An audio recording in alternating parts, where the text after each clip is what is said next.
Tapi orang harus berpikir ke depan bahwa mengubah sesuatu itu memang kita akan berhadapan dengan pola pikir banyak orang yang berbeda-beda pandangan dengan kita. Tapi untuk kebaikan hal yang lebih besar ke depan kita wajib lakukan. Seragam untuk siswa lengkap itu cuma 400.000. Kenapa kita tidak gratiskan? Jangan pernah seorang kepala sekolah melarang wartawan datang untuk mengakses pendidikan. Tidak boleh.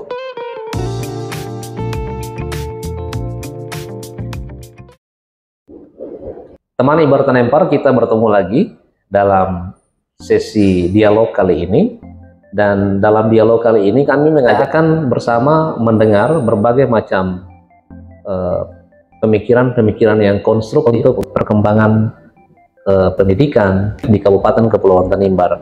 Nah, sosok kali ini kami mengajak Anda untuk berdiskusi dengan beliau. Pak Soleman. Selamat siang, Pak wartawan Ibarat Tanimbar ya. Baik, Pak, saya Mon dari Tanimbar mendengar sepak terjang Bapak di dalam dunia pendidikan, pemuda dan olahraga serta pariwisata dan ekonomi kreatif itu sudah tidak asing lagi bagi masyarakat di Papua Selatan. Mungkin Bapak bisa menyampaikan pikiran-pikiran apa yang tepat untuk pendidikan di Kabupaten Kepulauan Tanimbar. Kebetulan Bapak adalah putra asli Tanimbar dan kata orang tak kenal maka tadi saya. Mungkin Bapak bisa menjelaskan sedikit dulu soal profil Bapak sehingga teman Ibarat Tanempar bisa mengetahui Bapak. Baik. Ya, terima kasih untuk Pak Mon yang sudah bisa hadir di Kota Merauke sekaligus wawancara dengan saya. Saya selengkapnya Soleman yang Bormias. Asal saya itu dari Kampung Arma, Kecamatan Irun Mas, dulu masih Tanimbar Utara. Saya lahir di sana tahun 77, kemudian hanya tamat SD di Arma, SD Kristen Arma. Setelah itu saya langsung merantau ke Merauke, SMP YPK Merauke, kemudian SMEA dan kuliah S1 S2 di Universitas Cendrawasih Jayapura.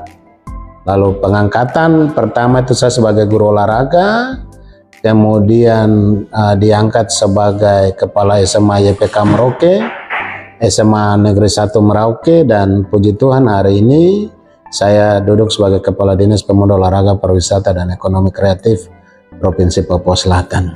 Kerinduan untuk berpikir tentang kemajuan Tanimbar itu juga tidak bisa hilang karena memang darah kita tumpah di Tanimbar, bumi Doan Lolat. Sehingga itu kita semua berpikir untuk bagaimana membangun Tanimbar. Yang pertama, karena saya banyak bergelut di dunia pendidikan, maka yang pertama adalah menurut hemat saya dan pandangan saya bahwa kita masyarakat Tanimbar itu punya SDM yang sudah maju.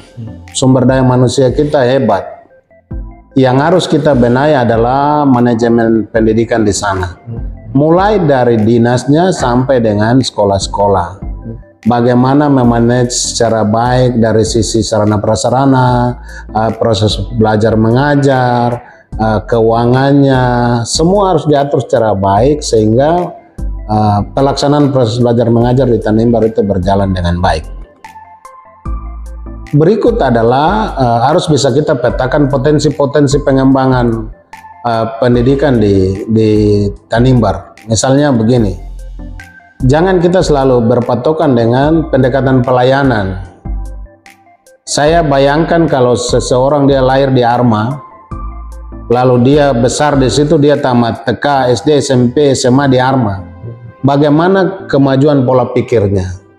Walaupun sepintar orang, tapi kalau dia cuman berkutat dengan satu keadaan, tidak akan merubah pola pikir karakter dia. Oleh sebab itu, dari sisi manajemen kita harus berani. Sekolah-sekolah di kampung-kampung lokal kita yang SMA tidak masalah kita tutup. Dia misalnya SMP ini cukup di kecamatan, tidak perlu di kampung-kampung semua. Jadi merger gitu. Merger. Lalu SMA di kampung-kampung kita tutup. Dia ada di ibu kota kabupaten.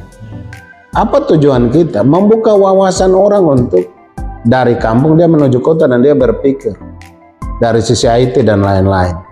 Kita harus berani. Lalu bagaimana kita berpikir bagaimana ini anak-anak kampung yang bapak mama petani, perputaran uang di kampung kecil, pemerintah harus mampu membiayai, misalnya asrama. Kita harus mampu mengasramakan mereka dengan pengelolaan asrama yang baik. Misalnya, kalau dia itu kampung Katolik, dia mau sekolah SMA Katolik, kita bangun asrama di SMA Katoliknya. Dia mau SMA di SMA Protestan, kita bangun asrama di situ. Lalu kita dorong pastor atau suster yang menjadi bapak asrama, pendeta yang menjadi bapak asrama, sehingga wawasan mereka itu berkembang. Pertama, yang kedua adalah dia bisa membaur dengan kampung-kampung lain. Yang tadi dia dari Arma atau Watmuri, Manglusi, Tutu Kembong atau Batjas lain sebagainya itu, Amdasa dia datang dengan di sekolah yang majemuk semua orang Tanimbar di situ, saling berbagi, saling mengenal, inilah kita orang Tanimbar, lalu mereka berpikir tentang ke depan. Itu yang saya mungkin beda dengan pandangan kita bahwa kita bangun SMA di kampung untuk pendekatan pelayanan. Apa indikator penilaian kita? Keberhasilannya sampai di mana selama ini kita bangun SMA di kampung-kampung. Itu yang pertama. Sehingga saya mau bilang banyak anak-anak kita yang tamat SMA dari kampung, niat kuliahnya rendah. Saya nilai itu di Arma, banyak yang hanya mau tes yang biasa, padahal tidak berpikir ke depan. Bagaimana juga supaya anak-anak ini sekolah tidak terbebani dengan keuangan. Kita harus buat di Tanimbar itu pendidikan gratis, itu wajib, itu amanat undang-undang. Kenapa? Begini, dari pemerintah pusat sudah menganggarkan per orang dihitung dari dana BOS. Misalnya SMA, saya tidak tahu di Somlaki itu berapa, tapi di Merauke sekarang satu siswa itu 2.400.000. Masa 2.400.000 kita tidak mampu beli seragam? Beli seragam untuk siswa lengkap itu cuma 400.000. Kenapa kita tidak gratiskan? Yang berikut adalah membayar honor, misalnya kalau ada honor. Sekarang honor sudah kurang karena banyak P3K sudah diangkat. 50% dari dana BOS kita bayar honor. Ngapain kita sibuk dengan yang lain? Begitu. Itu bisa kita gratiskan. Anak daftar itu sudah gratis. Baju kos olahraga kita kasih. Baju kos olahraga di Jakarta berapa sih kita pesan? Banyak sekolah yang mencari keuntungan dari baju kos olahraga, baju batik dan lain sebagainya. Padahal kita bisa gratiskan. Nah, kita mau supaya ada perubahan paradigma pendidikan di Tanimbar dengan menghadirkan pendidikan gratis ini supaya anak-anak itu dia sekolah benar-benar dia tidak pikir kesulitan keuangan ekonomi keluarga. Hanya lewat pendidikan orang bisa merubah masa depannya. Ya. Baik masa depan keluarga, masa depan keuangan, masa depan ekonominya. Hanya lewat itu. Oleh sebab itu, dasar pendidikan yang kita perlu majukan dengan cara itu. Pendidikan gratis, manajemen sekolah yang baik, peningkatan kualitas buat pelatihan-pelatihan, bukan hanya di kabupaten, tapi kita kirim mereka ke tingkat nasional, bila perlu ke internasional, kita tidak tunggu dipanggil, tapi kita yang buat program. Begitu. Sekarang pendidikan itu dananya itu langsung 20% dimanapun wajib. Maka saya yakin di Somlaki itu pendidikan paling 100 miliar lebih. Lalu akses kita di Tanimbar sudah jalan, sudah sampai di kampung-kampung. Masa kita urus pendidikan susah? Bagi saya tidak. Penyebar luasan informasi lewat pendidikan, jangan pernah seorang kepala sekolah melarang wartawan datang untuk mengakses pendidikan. Tidak boleh. Harus membuka informasi pendidikan ke semua masyarakat. Itu dari sisi pendidikan. Kalau misalnya hanya satu bidang saja yang kita dongkrak, misalnya tadi soal bukan soal merger, tapi misalnya peningkatan kapasitas tenaga guru dan tenaga pendidikan itu yang menjadi modal utama. Apakah itu bisa untuk menambah? Saya sudah meneliti tidak akan berhasil merubah karakter dan pikiran anak di kampung. Apalagi kita harus jujur mengatakan bahwa anak-anak kita di kampung ini sudah banyak terpengaruh dengan minuman keras. Dia di kampung apa pola pikirnya berubah dari sisi apa, dan dia lihat itu saja. Tidak bisa. Walaupun gurunya kita tingkatkan kualitas pengajarannya, tapi tetap tidak bisa.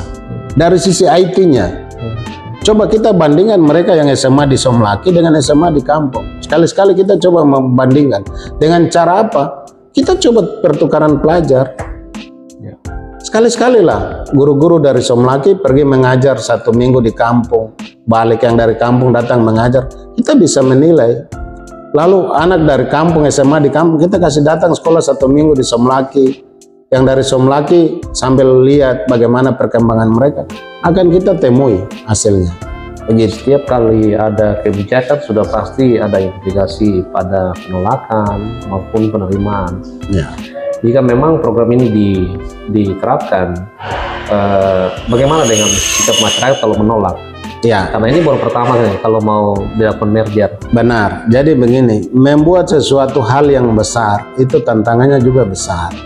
Mengubah sesuatu itu, orang kan kadang kita sudah nyaman dengan ini, kita sudah aman begini. Kenapa harus datang dengan program perubahan yang bikin kita setengah mati? Memang awal orang akan berpikir setengah mati, tapi ketika proses yang baik, hasilnya baik, pelan tapi pasti orang akan berpikir program ini lebih baik. Begitu. Lalu kita mulai berpikir bagaimana anak-anak kita tidak hanya kuliahnya di Indonesia, ketika di SMA kualitasnya bagus, kita kirim ke luar negeri dong. Kita kerjasama dengan universitas di Amerika, di Jepang, di semua. Kita kirim mereka kuliah di sana. Nah, dari situ akan menjadi barometer perubahan pendidikan di Tanimbar. Jadi bolehlah, kita pasti berhadapan dengan masyarakat banyak yang menolak. Karena anak-anak kita di kampung baik-baik, tidak ke Somlaki susah, ke Larat susah, ngapain lagi tutup SMA. Tapi orang harus berpikir ke depan bahwa mengubah sesuatu itu memang kita akan berhadapan dengan pola pikir banyak orang yang berbeda-beda pandangan dengan kita. Tapi untuk kebaikan hal yang lebih besar ke depan, kita wajib lakukan. Itu harus wajib lakukan demi sebuah perubahan. Siapa bilang guru kurang di Tanimbar? Tidak kan? Andaikan kita merger, sudah berapa guru yang kita satukan dia dalam satu sekolah? Itu dari sisi positifnya. Iya, sisi positif itu. Positif kedua adalah sarana prasarana kita akan lengkap semuanya. Mau butuh 100 komputer. Sekarang begini, kita merger 5 sekolah. Dari setiap sekolah itu 12 guru. Jadi satu sekolah sudah berapa guru? Sarana prasarana tadi kita bagi 100 juta, kita cuma bagi 20 juta. Sekarang dia jadi 100 juta untuk memenuhi sarana prasarana satu sekolah. Sekolah menyala 2 lantai di semua di Tanimbar itu. Jadi biar dia SD di kampung, dia SMP itu di kecamatan, lalu dia SMA di ibu kota kabupaten dengan pola asrama. Kita lakukan itu karena di pola asrama itu kita akan didik mereka dari disiplin, kerjasama dong dengan polisi, tentara untuk mendidik mereka baris berbaris semua sampai mereka disiplin, bangun pagi semua ditata bagus. Begitu. Kalau dengan konsep ini maka sudah pasti dia akan berakibat juga kepada kosnya itu, biaya sekolah anak untuk harus menjangkau ke ibu kota kecamatan maupun ke kabupaten pasti jauh lebih mahal. Nah, bagaimana program ini bisa disiasati dengan program-program apa yang bisa meringankan beban? Jadi saya pikir untuk program ini orang tua tidak berpikir sekolah anak. Karena kita akan benar-benar pendidikan gratis dengan memperhatikan semua hal. Sampai dengan ketiga hari libur dia pulang kampung kita biayai. Untuk dia pulang ke orang tua. Kita mampu biayai. Dengan sistem pendapatan dinas pendidikan yang begitu besar. 100 miliar lebih. Makanya kenapa kita banyak buka sekolah. Kita jangan berpikir kejar proyek. Mengubah manusia lewat pendidikan itu, orang pendidikan jangan berpikir bangun sekolah supaya ada proyek. Ini kan kita jangan beralibi tentang pendekatan pelayanan, tapi otak kita adalah proyek yang kita mau bikin. Sekolah itu bangun proyek, tidak. Kita rubah dia, kita bangun manusianya. Sarana prasarana kita siapkan, walaupun kita mempersempit, sarana prasarana kita bangun siap cepat, dan kita tinggal membangun manusia. Itu yang kita lakukan. Jadi mari kita berhenti berpikir tentang proyek sarana prasarana. Ini kan kebanyakan kita bangun sekolah supaya perbaikan sarana prasarana, kursi, meja. Setiap tahun kita lakukan hal yang sama. Tidak efektif. Tidak efektif. Tidak efisien untuk kita.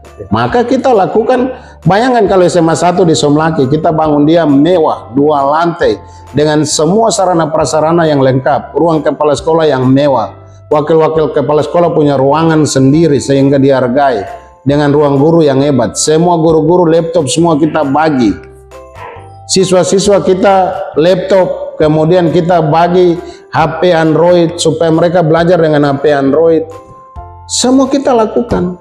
Nah, itu akan menjadi daya tarik sehingga dia akan pulang, dia bawa berita ke bapak dengan mamanya, kita lebih baik sekolah di sana daripada di kampung, kita fasilitas begini-begini saja.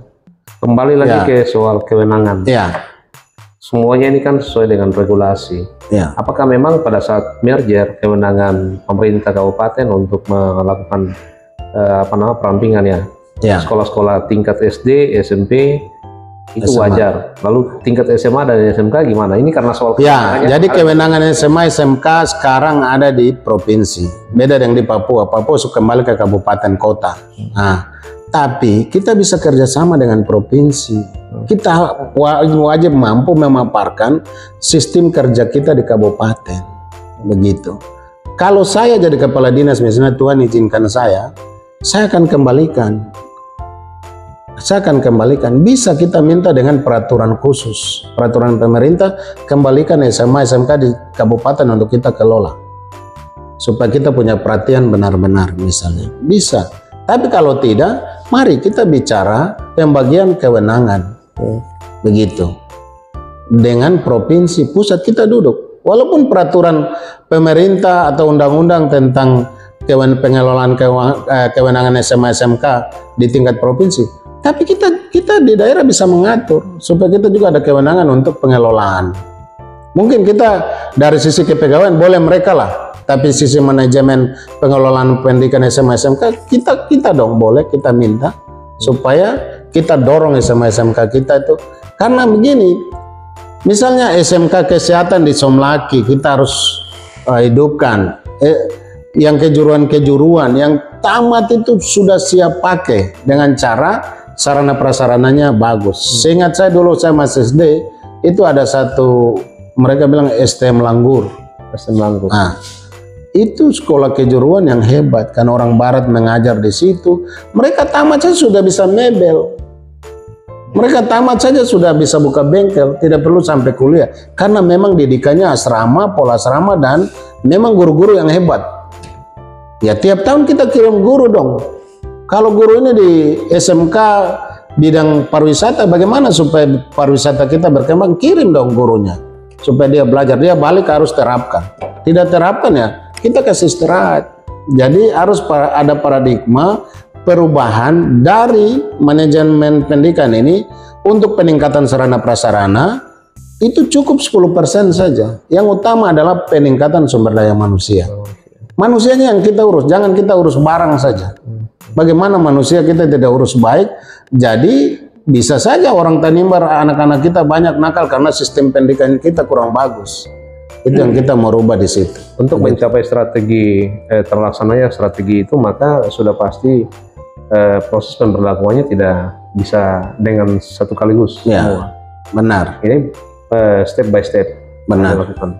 Kita tidak, program ini memang tidak seperti membalik telapak tangan, tapi kita butuh sosialisasi penuh dan kita memberikan pengertian kepada seluruh masyarakat Tanimbar secara baik.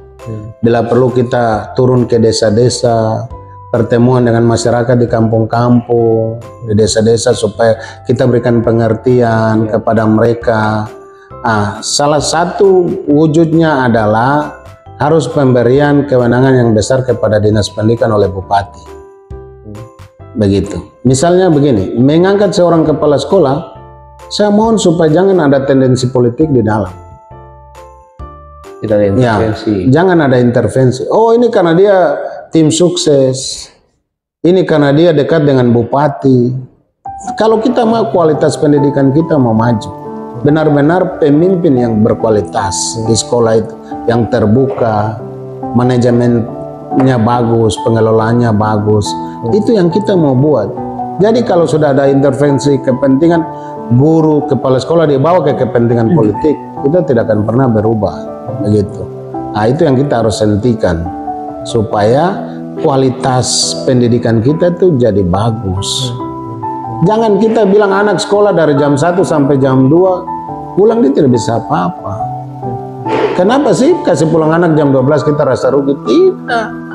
Lebih baik belajarnya sedikit, tapi anak mengerti, penjelasannya baik, dia paham, daripada kita tahan anak sampai jam 3, jam 4 sore, tapi dia pulang dengan kekosongan. Begitu. Dia sudah lapar, kalau ada orang tua antar makanan, kalau tidak, dia mengalami kesulitan, dia bisa sakit lambung, mah, dan lain sebagainya. Makanya kita rubah, harus pakai pembelajaran aktif, kreatif, efektif, dan menyenangkan. Jangan lagi ada guru pukul-pukul siswa di Tanimbar. Itu zaman-zaman dulu yang dapat tampilan itu stop sudah. Bagaimana sekarang pembelajaran aktif, kreatif, efektif, dan menyenangkan? Pakem itu kita terapkan di Tanimbar. Itu program, kalau saya jadi, itu program utama. Jadi anak didatang di sekolah dengan kesenangan. Bukan didatang di sekolah karena dia takut guru. Bukan, dia harus senangi guru.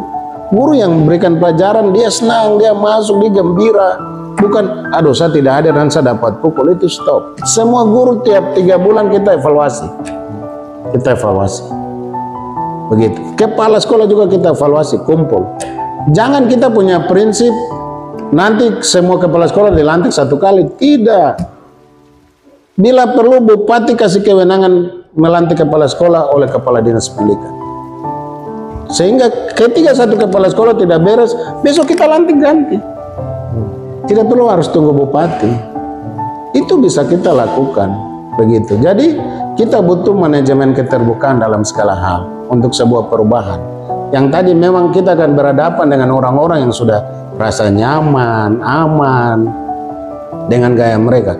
Tapi coba kita hadir dengan pola kita untuk kita mengubah sistem pendidikan kita di Tanimbar yang ya mungkin sekarang baik, tapi kita coba buat lebih baik lagi untuk masa depan anak-anak kita di Tanimbar, sehingga nanti kita tidak jadi anak-anak ke depan yang pengganti-pengganti kita nih mereka hanya jadi penonton. Misalnya kalau Blok Masela sudah jalan, anak-anak kita jadi penonton. Nah, coba kita merubah itu. Begitu. Sebagai sosok yang berpengalaman di bidang pendidikan, kurang lebih hampir 20 tahun di pendidikan di Papua ini. Konsep ini sudah diterapkan di Papua selama ini? Saya sudah terapkan, dan ketika saya jadi kepala sekolah di SMA YPK Merauke 6 tahun saya di situ, pendidikan gratis. Seluruh anak masuk dari situ mulai daftar sampai tamat gratis. Saya tidak pernah tanda tangan minta uang tanda tangan ijazah, tidak pernah. Setiap anak masuk tidak ada bayar uang orang bilang masuk daftar siswa baru, tidak ada.